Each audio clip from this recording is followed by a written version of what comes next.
You heard what Carla said. If you pass in, pop in, have a pint on us. And thanks again, mate. You were a lifesaver. Any time. Well, hopefully not any time. All right, look after yourself. You too, son. Oh, Peter must have been dead chuffed he got to say thank you properly.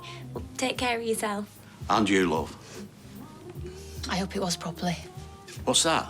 Peter thanking you, not just a mug of builder's tea. Don't you worry, love. He topped up my flask with some whiskey, the expensive stuff, too. Mind you, he did empty it yesterday. How do you mean empty it? Well, he'd had quite a shock, so I gave him a nip. Obviously worse than I thought, because he polished off the lot. Right. Point me in the direction of that tram, please, sweetheart. I've forgotten my way already. Yeah, sorry.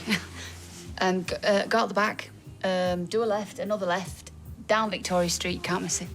You're an angel. Ta-ra, love. Ta-ra. No, that's the bog, Barry.